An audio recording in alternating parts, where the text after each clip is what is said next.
இன்றைக்கு இடதுசாரி கட்சிகள் இணைந்து இந்த மறியல் போராட்டத்தை நடத்துகிறோம் என்பதை பற்றியெல்லாம் விளக்கமாக பேசிய நம்முடைய டாக்டர் ரவீந்திரநாத் அவர்களும் வேல்முருகன், அபரகாம் உள்ளிட்ட பல தோழர்கள் மிக விளக்கமாக சொல்லியிருக்கிறார்கள்.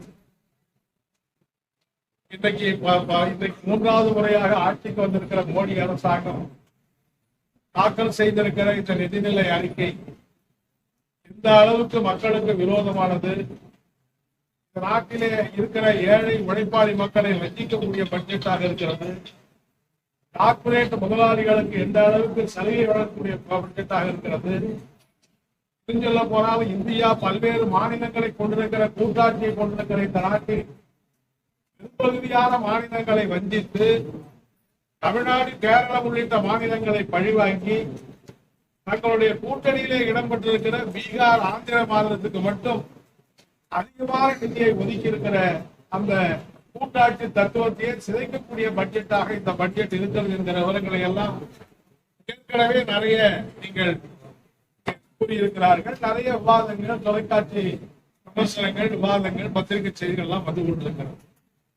எனவேதான் இந்த பட்ஜெட்டை எதிர்த்து வேறு பல கட்சிகள் தனித்தனியாக ஆர்ப்பாட்டம் நடத்திய இந்த சூழ்நிலையில் நம்மளும் கூட இந்திய கம்யூனிஸ்ட் கட்சி, மார்க்சிஸ்ட் கம்யூனிஸ்ட் கட்சி போன்ற கட்சிகள் எல்லாம் தனித்தனியாக நடந்த இயக்கம் நடத்துவதை விட இடதுசாரி கட்சிகள் இணைந்து இந்த இயக்கத்தை நடத்துவோம் என்கிற எடுத்த முயற்சியின் அடிப்படையிலே தான் இந்த இயக்கம் இன்றைக்கு ஒரு மகத்தான இயக்கமாக தமிழ்நாட்டிலே இன்றைக்கு நடந்து கொண்டிருக்கிறது. ரவீந்திரநாத் அவர்களும் வேறு பல தோழர்களும் சொன்னதை போல ஏதோ இந்த இயக்கம் இன்றைக்கு 1ஆம் தேதி, ஆகஸ்ட் மாதம் 1ஆம் தேதி தொடங்கி காலையிலே தொடங்கி மாலையிலே முடித்து விடுகிற ஒரு இயக்கம் அல்ல. பட்ஜெட் என்பது மட்டுமல்ல, ஒட்டுமொத்தமாக இந்த நாட்டிலே ஒரு இடதுசாரி பாதையை வலியுறுத்துவதற்கான ஒரு போராட்டமாக, ஒரு தொடக்க போராட்டமாக இந்த போராட்டம் அமைகிறது என்பதைத்தான் நான் பெருமையோடு, மகிழ்ச்சியோடு இந்த நேரத்திலே தெரிவித்துக் கொள்ள விரும்புகிறேன். இன்றைக்கு இந்தியாவில் மோடி அரசாங்கத்தை எதிர்த்து வீழ்த்துகிற அந்த போராட்டத்தில் நாம் மட்டுமல்ல, பல்வேறு மதசார்பற்ற சக்திகள் எல்லாம் ஒன்றாக இணைந்திருக்கிறது. காங்கிரஸ் கட்சி இருக்கிறது, திராவிட முன்னேற்ற கழகம் இருக்கிறது, நம்முடைய தமிழ்நாட்டில் இருக்கிற கூட்டணி கட்சிகள், எல்லா கட்சிகளும் இருக்கிறது.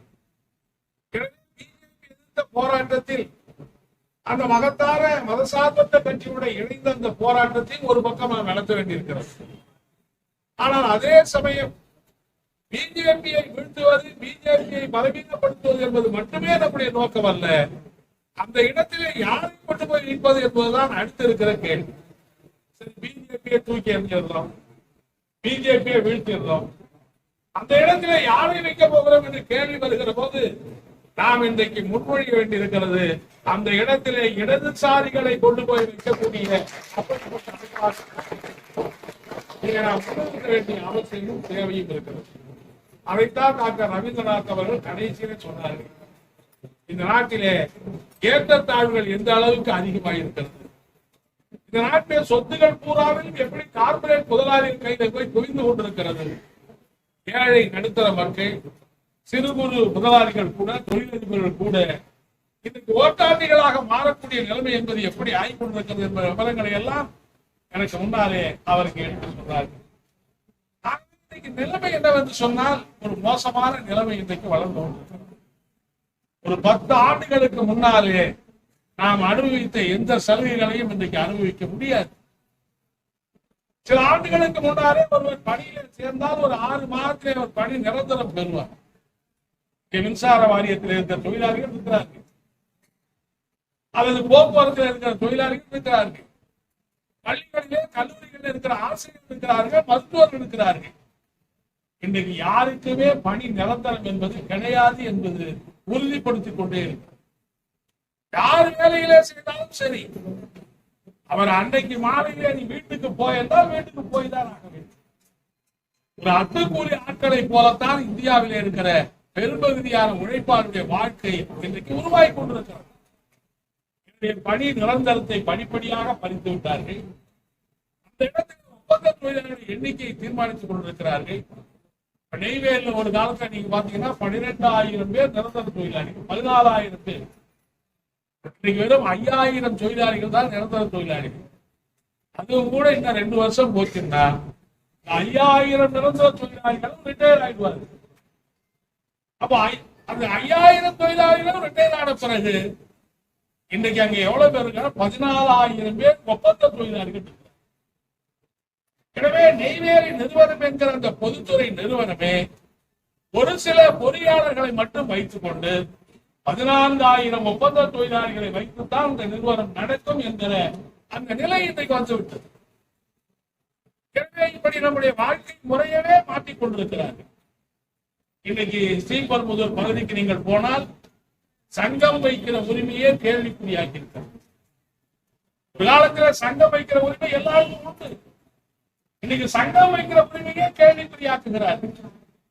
நாம் வேலை நிறுத்தம் செய்கிறது என்பதே அத்திமுகத்தார் போல் ஆகிவிட்டது. எங்கேயாவது இப்போது வேலை நிறுத்தம் நடைபெறுகிறதா? போனஸுக்கான வேலை நிறுத்தம், சம்பள உயர்வுக்கான வேலை நிறுத்தம் என்கிற வேலை நிறுத்தம் என்கிற வார்த்தையே இனிமே இருக்குமான்னு தெரியல. இந்த வார்த்தையே அகராதியிலே அழிந்து போய்விடும் என்கிற சூழ்நிலை இன்றைக்கு மாறி இருக்கு. யாருடைய வேலை நிறுத்தம் நடக்கிறது? வேலை நிறுத்தத்தை படிப்படியாக சிதைத்து விட்டார்கள், சின்னாபனமாக்கி விட்டார்கள். இதெல்லாம் நமக்கு தெரியாமலேயே, வெளிவலகத்துக்கு தெரியாமலேயே உள்ளுக்குள்ளேயே நடந்து கொண்டிருக்கிறது. இன்னைக்கு கார்பரேட் முதலாளி என்று சொன்னால் கார்பரேட் முதலாளிக்கு அவர்கள் எல்லா விதமான சித்து வேலைகளையும் சமூகத்திலே உள்ளுக்குள்ளேயே செய்து கொண்டிருக்கிறார். ஒரு காலத்திலே விவசாய தொழிலாளிகள் கூலிக்கு போராடுவார்கள். இன்னைக்கு தஞ்சை மாவட்டத்திலே கடந்த 20 ஆண்டுகளாக ஒரே ஒரு கூலி வயது போராட்டம் கூட நடக்கிற சூழ்நிலையே இல்லை. ஒரு காலத்திலே குத்த விவசாயிகள் போராடினார்கள். குத்த விவசாயி என்கிற பேச்சுக்கே இடமில்லை, அந்த போராட்டமே இல்லை. எப்படி அந்த போராட்டம் சிதைந்தது, எப்படி அந்த போராட்டம் நாசமா போனது, போராட்டத்தை நடத்துவதற்கு நாம் போனால் கூட அங்க இருக்கிற மக்கள் அதுக்கு தயாராக இல்லை. எனவே சூழ்நிலையவே இன்றைக்கு மாற்றிக் கொண்டிருக்கிறார்கள். நம்முடைய அமைப்புகளுடைய அமைப்பையே இன்றைக்கு மாற்றி நாம் விரும்புகிற அந்த தொழிற்சங்க இயக்கம், நாம் விரும்புகிற விவசாய தொழிலாளர் சங்க இயக்கம், அதனுடைய வர்க்க போராட்டம் என்பதையே படிப்படியாக சிதைத்து கரையான் அரிப்பதை போல அரித்துக் கொண்டே இருக்கிறார். எனவேதான் இன்றைக்கு தமிழ்நாடு அரசு, நாமும் இன்றைக்கு அந்த அரசோடு இணைந்திருக்கிறோம். பாஜகவை எதிர்த்த போராட்டத்திலே அவர்களையும் இணைத்துக் கொள்ள வேண்டியிருக்கிறது. இடதுசாரிகள் மட்டுமே பாஜகவை வீழ்த்திவிட முடியாது. இடதுசாரிகள் காங்கிரஸ் இல்லாத, மற்ற கட்சிகள் இல்லாத பாஜகவை வீழ்த்த முடியாது. எனவே பாஜக என்கிற அந்த பாசிச சக்தியை வீழ்த்துவதற்கு இவர்களை எல்லாம் இணைக்க வேண்டிய ஒரு தேவை இருக்கிறது. என்னவோ 150% உண்மையான.